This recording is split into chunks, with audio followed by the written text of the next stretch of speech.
Hello, everyone, and thank you for tuning in to the Indiana State Police Roadshow. I am your host, Sergeant John Perrine, Public Information Officer for the Indiana State Police Indianapolis District. The Roadshow is brought to you by the Indiana State Police Alliance and Cops for Kids.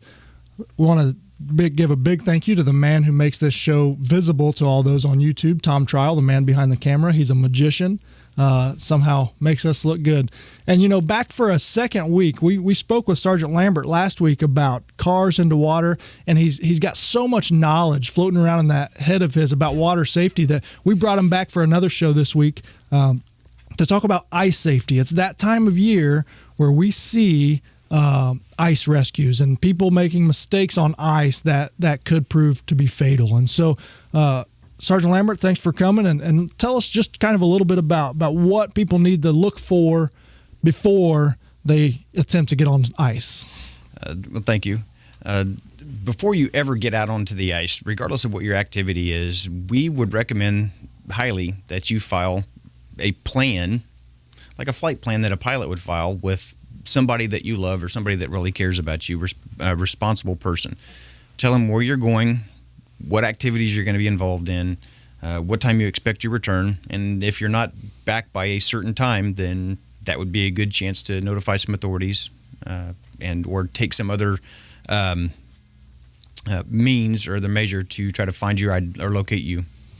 Make sure you're safe. And that's the key, and the key is to stick to that plan. I've been a part of, or at least at the scene of an ice rescue where a gentleman fell through the ice on Geist. And fortunately, he was able to touch, but he couldn't get through the ice, couldn't get back up on. And so he was stranded out there, probably 70 or 80 yards offshore. And fortunately, somebody that was leaving heard him screaming for help. But so that's why it's so important to file that plan and let people know where you're going and go there. Don't change your mind because the fish aren't biting. Exactly. In addition to that plan, take some preventative measures for your own safety. Even when our divers are making an ice dive, we have very seasoned, very veteran officers that are used to working around the water. They still wear a personal flotation device or a life jacket whenever they're on top of the ice. We have rope bag that they carry so that if they have to effect a self-rescue, they have tools with them. They have ice awls so that if they fall through, they can pull themselves up onto the ice. They have a whistle, again, so that they can make some noise, draw that attention to themselves, similar to the man that was yelling for help on Geist. And several other things. Cell phone, maybe if you can get it wet for a short period of time. Some of them are waterproof now, but some of them, yep. But these are all simple things that you can go to a sporting goods store, and the key is preparation. Exactly. and knowing what you're doing. And of course, most people aren't going to go out on the ice if there's a chance they're going to fall through. But accidents happen, and mistakes are made, and you would rather be prepared for that mistake and have the equipment necessary than to be out there without a flotation device, without all of these tools that you've spoken of. Even something as simple as a walking stick. That might be enough for you to spread your weight out or to stretch over the side of the edges of a hole to keep yourself from falling through, to keep your head above water. The one thing about ice is very difficult to judge because there are so many variables that will allow the thickness of the ice at one portion of the lake to be very substantial. Nice, solid, crystal clear, hard ice that will support a small group of people. And then maybe just a few steps away because of decaying vegetation, because of fish activity or aeration system or other things that are beneath that surface of the ice that you cannot see, will make that ice paper thin. And so you can be, again, with a large group of people and take 2 steps in any direction and you'll fall through. And with all these tips that you give and all these things, it's almost like winter weather driving. As we give the tips, but there's still those that don't listen. So every year you hear, see, and probably even respond to ice fishermen or kids playing on ice that go through. Right, and this is one of the things for the parents, that the parents have to be actively involved in re-educating and re-educating their children. And the one thing that always gives me concern this time of year is, I was driving around over the weekend and I saw that thin layer of ice on a lot of the retention ponds in my neighborhood. Shortly thereafter, we'll start to see little pebbles. And then you see some bigger, fist-sized rocks and then some large stones.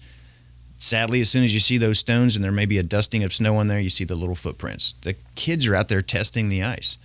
So they'll throw progressively larger objects on that ice. Once they find one that they think is good enough, then you'll start to see those little footprints. And, this isn't a trick question, but when do parents know if it's safe enough to allow their kids to play on one of these ponds? Is there a way to know?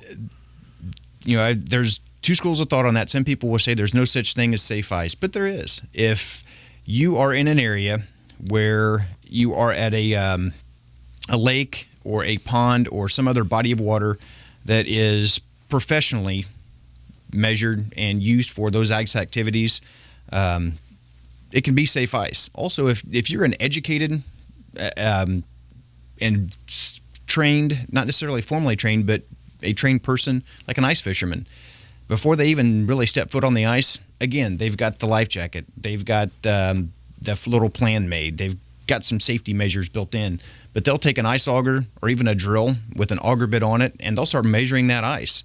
And if the ice is, about 4 inches or greater of good ice, then they'll walk out a little bit further, and once they have their little shanty set or their ice hole, you'll see little holes like connect the dots where they've measured that ice to make sure that as they're walking out, that ice stays thick and it stays safe for everybody. So just a little bit of preparation, a little bit of planning, and a little bit of knowledge can make it safe ice. So I haven't spent a lot of time out on icy lakes and ponds and things like that, but I have walked out. And so what are some of the first signs to the untrained person that it's not safe? Because I've walked on it and you kind of hear a little cracking or something, but what are the first signs that this is not safe ice and I need to get back to shore? And those, again, can vary quite a bit. One of the first things that you should actually look for before you even step on the ice to take that first measurement is look at the ice itself. Hard ice or good ice is crystal clear. You won't see any frost or any fog in that ice. If it looks like an ice cube you might make at your home in your refrigerator that's frosty or foggy, that's because it has air that's been embedded in that ice. That honeycombing of that ice makes the ice very brittle. And I've seen, actually as recently as in January of this year, we were doing an ice safety awareness class in Columbus, and there was a pond that had, and I wish I had the picture to show everybody, it was about 5, maybe 6 inches of ice, but it was honeycombed, and it was very beautiful to look at, but it was just full of air. That 6 inches of ice would not support a 175-pound test individual or a simulated victim when they walked out on the ice. But you take 2, maybe 3 inches of the hard clear ice, and that'll support an individual that walks out on it. But look at the ice. Make sure that it's nice, crystal clear, hard ice, not the frosty, foggy ice. If you step on it and you hear the popping and the cracking, that's not necessarily bad. As long as you won't see water seeping up in those cracks. If there's any air pockets underneath the ice, you won't see that being, I guess, expelled from the top of the ice. Try to look what's beyond you. See if there's any pieces of ice that are broken off. If you're familiar with the pond, if there's an aerator, some type of water movement system, see where the waterfowl are to see if they've kept an area open. So I guess the big thing is look for water or air percolating up through the surface and make sure that the ice is crystal clear. Yeah, well, thanks. You've tuned into the Indiana State Police Roadshow, brought to you by the Indiana State Police Alliance and Cops for Kids, available on radio stations throughout the state of Indiana, but also visually available on YouTube, thanks to the great work of Tom Trial. We were talking with Sergeant Chris Lambert today about ice safety, about ice fishing, ice skating, even the ice playing on the ice in the subdivisions that you see, the retention ponds. Now, Sergeant Lambert, the heartbreaking thing that we see every year is somebody's dog goes out on the ice and goes through. And dogs are like our family members. Mm-hmm. But we also get those secondary rescues of the people who go out after those dogs. So we'll tell people what can they do when they feel so helpless watching a pet go through the ice? They have to call a trained rescuer. They have to call law enforcement, or have to call a fire department that is trained in ice rescue, or we'll have those secondary victims. But we see that in the summertime, even with a traditional drowning, where we have somebody that is untrained and attempts to effect a rescue. who ultimately becomes the victim. As difficult as it is, they might be able to throw something to an animal, whether it's a seat cushion, a rope, something that they might be able to snag the animal with, a pike pole or a tree branch or something. But if they can if they want to attempt to effect a rescue, do it from dry land, do it from shore, and just wait for the professionals to get there. Yeah, because a lot of times the access to a boat or anything like that doesn't help you unless it's a flat bottom boat that, somebody that is trained would know how to use on ice to get to it. But again, it's heartbreaking, but we see those every year, unfortunately. And a lot of them are in the retention ponds in the neighborhoods where a dog goes out, falls through, and then maybe even a kid or an adult tries to go out and get that dog and they fall through as well. And, especially if you're going to call the professionals, once you can't do that if you fall through the hole in the ice. And we always teach and try to educate people on what we call the 1-10-1 rule. Once you fall through that ice, you're going to have that cold water shock response. You're going to start gasping and hyperventilating. It's going to take you about a minute to get that breathing under control, and you have to get your breathing under control if you're going to effect a self-rescue. Anything else that we do in sport or in competition, we coordinate our breathing with our activities. So if you don't control your breathing, then the next step, the 10 minutes of active muscle movement to effect a self-rescue, is not going to happen. So you have a minute to control your breathing. Once your breathing is under control, you have 10 minutes of active muscle movement with those gross motor muscles to get out of the ice.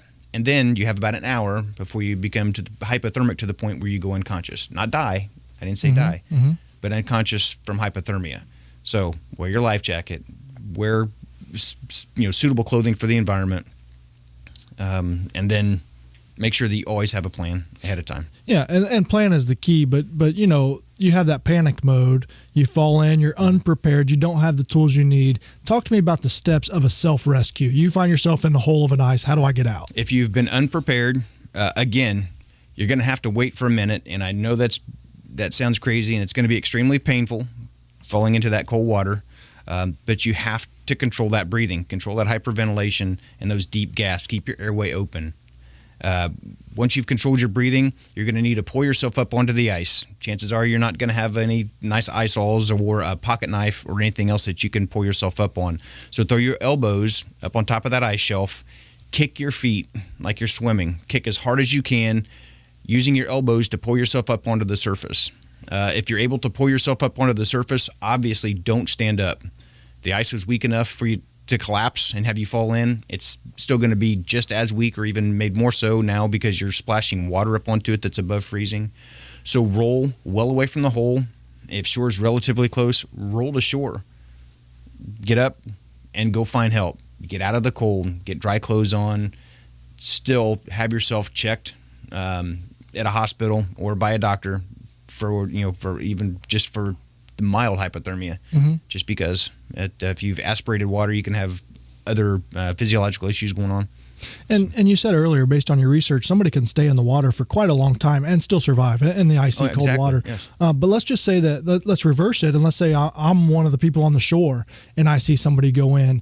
I know that person then has probably lost some of their fine motor skills. So if I happen to have a rope and I throw a rope to them, should I tie a loop on that rope before I throw it out, or expect them to be able to hold on to it? If you can tie something to it, a loop might work, but again, they'll lose dexterity relatively quickly. Something as simple as maybe a milk jug or a boat cushion or a seat cushion off of a set of patio furniture that's been left out, they can snag that under their arm. So if you throw that beyond them, have them do something as simple as throw their arm over it and wrap their arm and hug it, you'll be able to snag them enough potentially to keep them above water. But yeah, I'd definitely tie something to them because they're going to lose fine motor skills. So the first goal of somebody on the shore is to give them something that'll keep them above water, whether that be a life jacket, a flotation device. So your first goal might not necessarily be get a rope to them and pull them out, but it might be give them something that they can float. If you have the opportunity, I think my first goal would try to be to contact 911, call 911 and get help there, because that doesn't take very long. Again, you can always put your phone on speakerphone and talk to 911 while you're trying to affect some life-saving device. So thank you. We've been talking with Sergeant Chris Lambert from the Indiana State Police about ice safety. The Indiana State Police Roadshow brought to you by the Indiana State Police and Cops for Kids. Tune in next week. Roadshow out.